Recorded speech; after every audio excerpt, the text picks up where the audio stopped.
E aí galera, tudo bem com vocês? Hoje a gente vai fazer a correção da última atividade de biologia que foi passada, que trata do tema sobre água, propriedades e utilidades da água e funções da água no nosso organismo. Então prestem bastante atenção na correção. A primeira questão fala sobre a composição do organismo, são considerados componentes inorgânicos, né?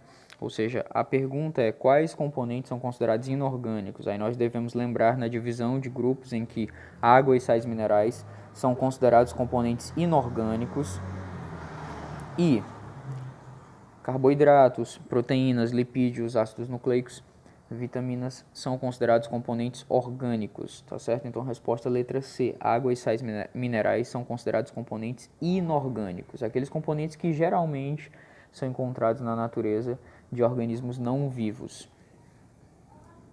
Segunda, quais as principais funções da água no organismo? A gente pode pensar em diversas coisas, como hidratar, limpar.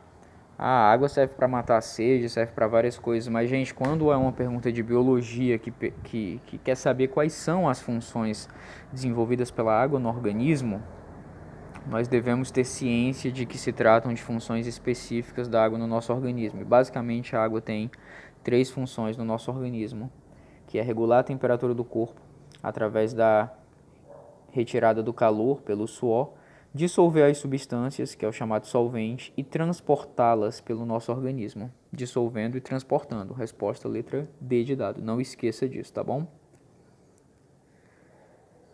Terceira questão, em relação à idade, qual organismo abaixo possui mais água?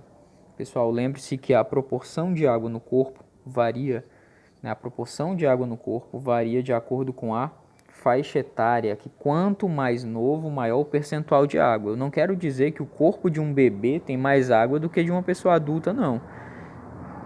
Em relação à quantidade total, mas sim em relação ao percentual. Cuidado com a matemática. A porcentagem de água, ou seja, a relação entre a quantidade de água e o peso total daquele corpo. Portanto, em relação a porcentagem, a gente fica com o item D, né? Inclusive, eu poderia até organizar melhor a pergunta desse enunciado, não escrevendo qual organismo possui mais água, mas qual organismo possui um maior percentual de água. Aí sim teria menos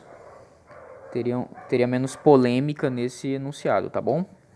O correto seria assim, o maior percentual de água. Quanto mais jovem, maior percentual de água. 4. A capacidade de as moléculas de água se ligarem umas às outras. Não esqueça dessa propriedade.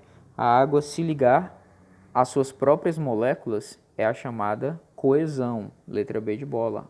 Quando uma molécula de água se liga a outra molécula de água através das ligações de hidrogênio.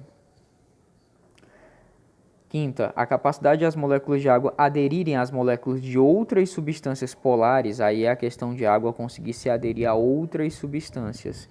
Esse caso é chamado de a propriedade adesão, tá certo?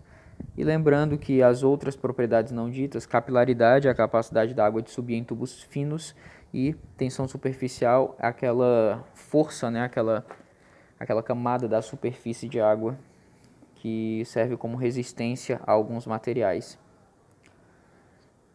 Sexta, os organismos vivos possuem uma variação de percentuais de água de acordo com o metabolismo do órgão. Qual estrutura abaixo tem o maior percentual de água? Agora sim, o enunciado da questão não foi polêmico. Ele perguntou qual estrutura abaixo tem o maior percentual de água. Tá certo? Quem é que tem o maior percentual de água? Pela regra que a gente estudou, quanto maior a atividade metabólica do corpo, maior o percentual de água. E desses órgãos, o que tem a maior atividade metabólica são os... Não são os músculos, não são os ossos, não é o fígado, é o cérebro. Então, quem tem o maior percentual, resposta letra E. O maior percentual de água é o de maior atividade metabólica. E, para quem não sabe, o nosso cérebro é o órgão que mais trabalha no corpo. Tá bom? Essas são as respostas e espero que tenham entendido. Não deixem de revisar. Valeu!